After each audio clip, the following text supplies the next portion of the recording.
points you want to kick off with.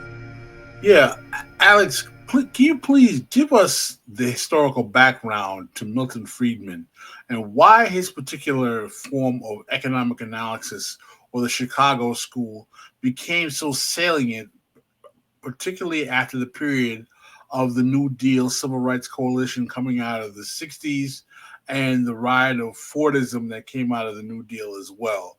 And why his project was universally recognized as a means of torpedoing that coalition?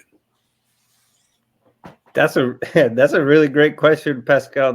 That's one that puts, I think, half of my political economy course on the table here to explain that. Um, I will start by saying thanks to you two for having me on, and thanks for letting me plug the political economy course. The second offering of this. So the first one was sort of the test. I think it went pretty well. Andrea can attest to that. She was a part of it, and now we're doing the second one. It's going to be even better, I think.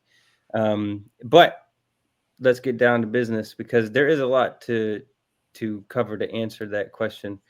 Um, and part of the reason, I mean, the Chicago School in my class, it's divided into 5 different classes, the courses.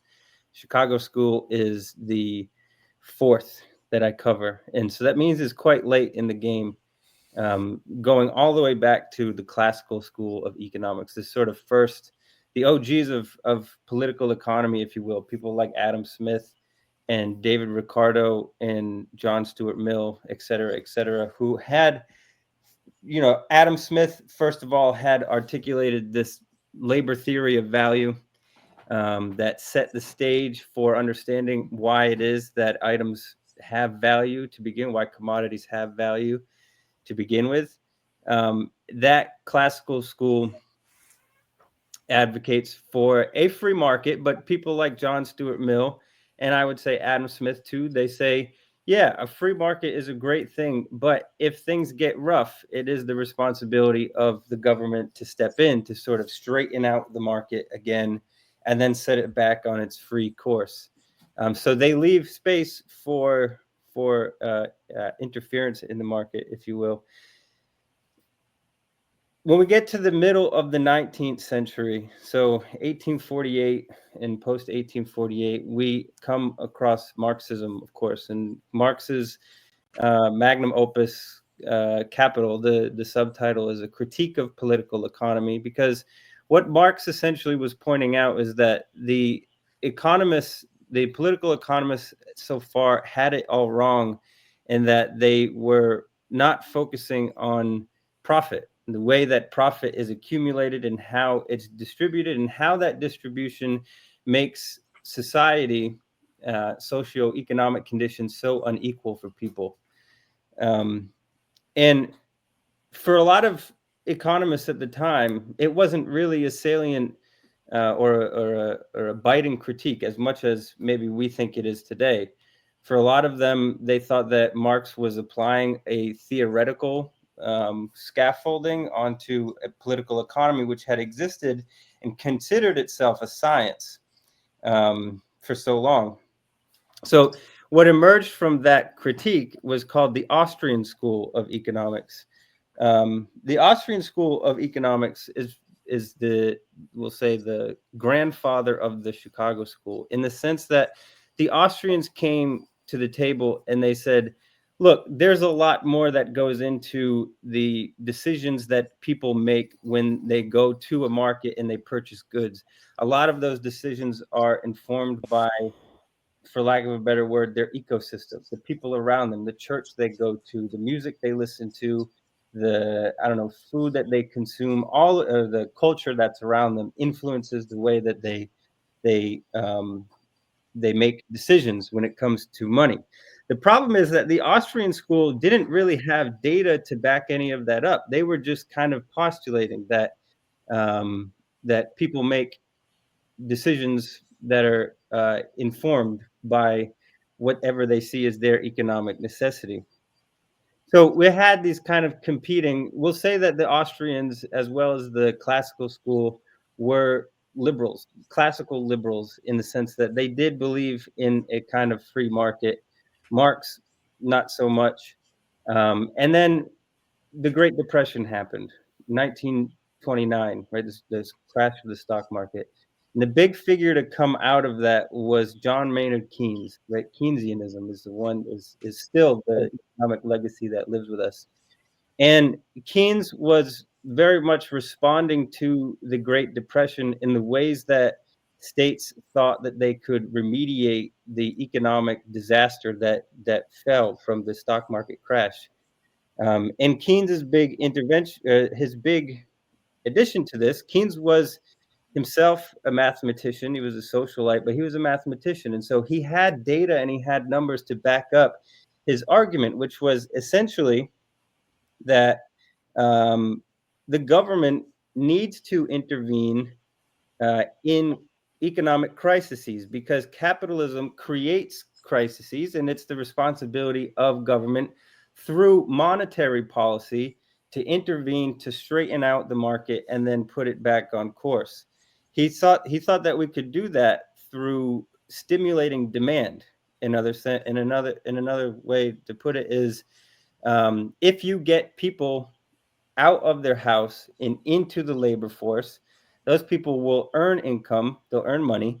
With that money, they'll start buying things as one would, and that is going to stimulate demand, and that will get the economy back going.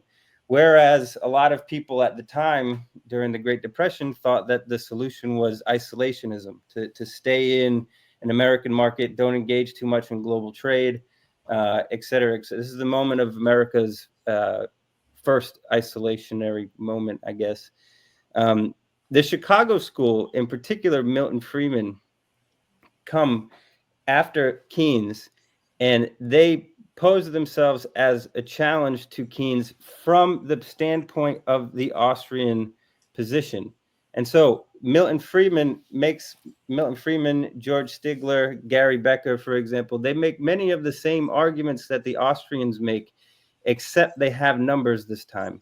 And in particular, they champion what's called monetarism and econometrics. These are like creating graphs and charts to sort of make arguments. And their key argument was that you boost an economy by pumping it with money. It's that money. It's the supply of money that will stimulate economic growth, and you do that through central banks. Central banks for them are a good thing, and they even set that up with Pinochet and their dictatorships. And so in that sense, it was very much a critique of Keynes, because what they were saying is once you set up the central bank, you can start printing money to stimulate that economy, and then the government doesn't have to get involved. And in fact, the government shouldn't get involved to the extent that everything should be privatized. There should be no government investment in things like roads and parks and other things like that. So they're for privatization to a kind of radical degree. George Stigler, for example, is another one of these Chicago boys that champion the idea of regulatory capture, right? So one good example of that is the FDA. And George Stigler would say something like, the FDA is actually nothing but the government interfering in the market, in the sense that people who need to pass, let's say, I don't know, a certain drug or a food or something like that, they'll often enter into the government decision making through organizations like the FDA to capture the regulations to make it favorable for their business. And so Friedman, Stigler, and them would say, no, do away with the FDA, because all it's doing is getting is capturing regulation and making the market unfair. And so you asked about the post New Deal.